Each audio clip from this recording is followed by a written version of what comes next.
الحمد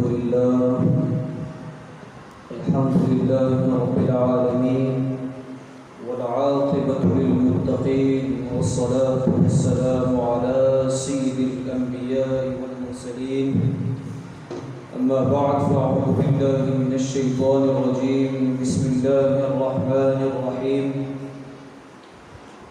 والذين معه أشداء على الكفار رحماء بينهم صدق الله العظيم وصدق رسوله النبي الكريم الرحيم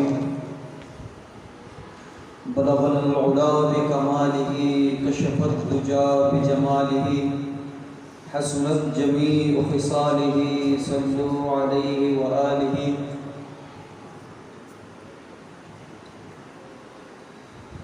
إن الله وملائكته يصلون على النبي يا أيها الذين آمنوا صلوا عليه وسلموا تسليما اللهم صل على سيدنا ومولانا محمد وعلى آل سيدنا ومولانا محمد وبارك وسلم عليه حمد و ثنا اور آقا دو جہاں صلی اللہ علیہ وسلم کے بارگاہ اقدس میں درود شریف کا نذرانہ پیش کرنے کے بعد میرے قابل احترام اساتذہ کرام اور گلشن سیکھیے کے چمکتے ہوئے پھولوں، السلام علیکم ورحمۃ اللہ تعالی وبرکاتہ۔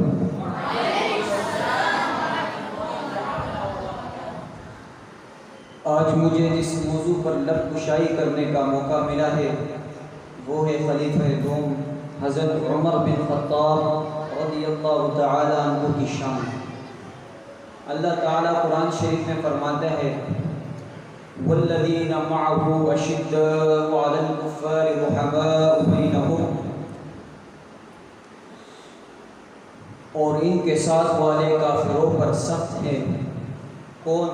حضرت عمر رضی اللہ تعالی عنہ۔ یہ وہی عمر ہے جو کافروں پر سخت ہے اور مسلمانوں کے پر نرم دل ہے۔ ترمذی شریف کی حدیث ہے لو کان بعدی نبی لکان عمر بن خطاب۔ یہ ہے مرتبہ حضرت عمر رضی اللہ تعالی عنہ کا کہ اگر نبی صلی اللہ علیہ وسلم خاتم النبیین نہ ہوتے تو آپ نبی ہوتے۔ حضرت عمر رضی اللہ تعالی عنہ جن کے پاک نام پر آج مسلمانوں کو فخر ہے اور جن کے جوش ایمانی سے آج 1300 برس بعد تک کافروں کے دل خوف میں ہے۔ اسلام لانے سے قبل مسلمانوں کے مقابلے اور تکلیف پہنچانے میں بھی ممتاز تھے۔ نبی اکرم صلی اللہ علیہ وسلم کو قتل کرنے کے شوق میں رہتے تھے۔ ایک روز کفار نے مشورہ کیا، کمیٹی قائم کی کہ محمد صلی اللہ علیہ وسلم کو قتل کر دیں۔ عمر نے کہا میں کروں گا۔ لوگوں نے کہا بے شک تم ہی کر سکتے ہو۔ عمر نے تلوار لٹکائے ہوئے اٹھے اور چل دیے۔ اس فکر میں جا رہے تھے کہ ایک صاحب قبیلہ زہرہ کے جن کا نام سعد بن ابی وقاص رضی اللہ تعالی عنہ ہے اور بعضوں نے اور صاحب لکھے ہیں، انہوں نے پوچھا کہ عمر کہاں جا رہے ہو؟ کہنے لگے محمد صلی اللہ علیہ وسلم کو قتل کے فکر میں ہوں نعوذ باللہ۔ سعد نے کہا بنو ہاشم اور بنو زہرہ اور بنو عبد مناف سے کیسے مطمئن ہوئے؟ وہ تم کو بدلے میں قتل کر دیں گے۔ اس جواب پر پکڑ گیا اور کہنے لگے کہ معلوم ہوتا تو بھی مسلمان ہو گیا ہے، لا پہلے تجھ کو نمٹا دوں۔ یہ کہہ کر تلوار پھونک دی اور حضرت سعد رضی اللہ تعالیٰ عنہ نے بھی یہ کہہ کر ہاں مسلمان ہو گیا۔ وہ تلوار سنبھالی، دونوں طرف سے تلوار چلنوں کو تھی کہ حضرت سعد رضی اللہ تعالیٰ عنہ نے کہا کہ پہلے اپنے گھر کی تو خبر لے، تیری بہن اور بہنوئی دونوں مسلمان ہو چکے ہیں۔ یہ سننا تھا کہ غصے سے بھر گئے اور سیدھا بہن کے گھر گئے۔ وہاں حضرت خباب رضی اللہ تعالیٰ عنہ کنڈی بند کیے ہوئے تھے۔ ان دونوں میاں بیوی کو قرآن شریف پڑھا رہے تھے۔ حضرت عمر رضی اللہ تعالی عنہ نے کنڈی کھلوائی۔ ان کی آواز سے حضرت خباب رضی اللہ تعالی عنہ تو جلدی سے اندر چھپ گئے اور صحیفہ بھی جلدی میں باہر رہ گیا جس پر آیت قرآنی لکھی تھی۔ ہمشیرہ نے کنڈی کھلوائی، حضرت عمر رضی اللہ تعالیٰ عنہ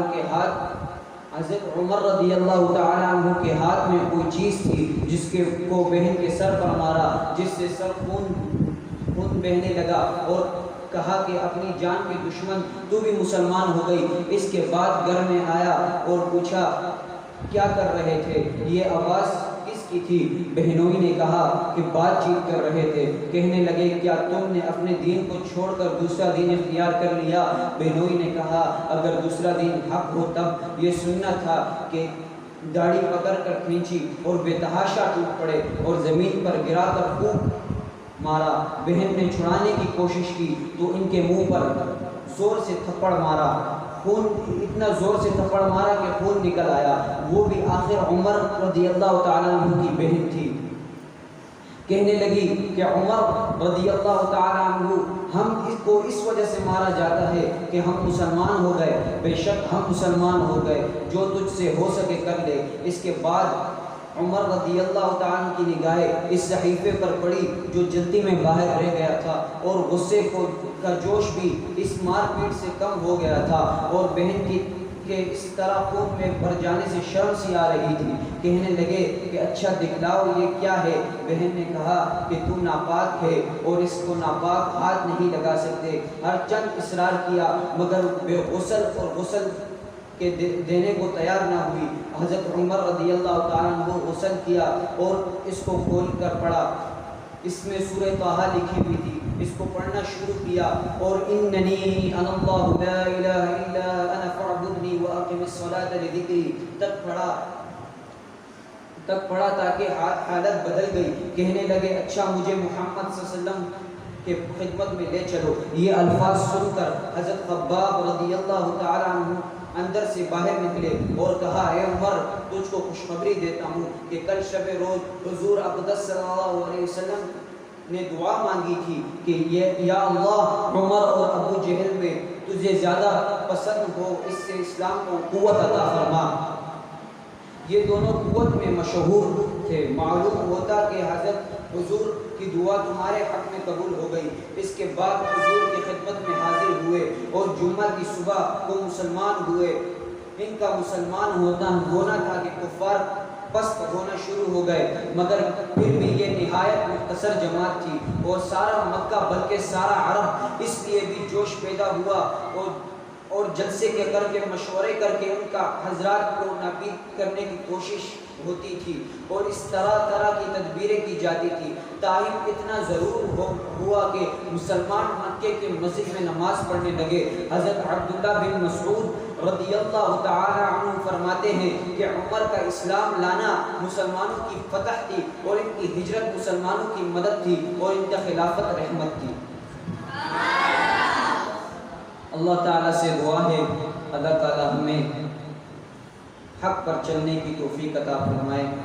وآخر دعواہم ان الحمد للہ رب العالمین۔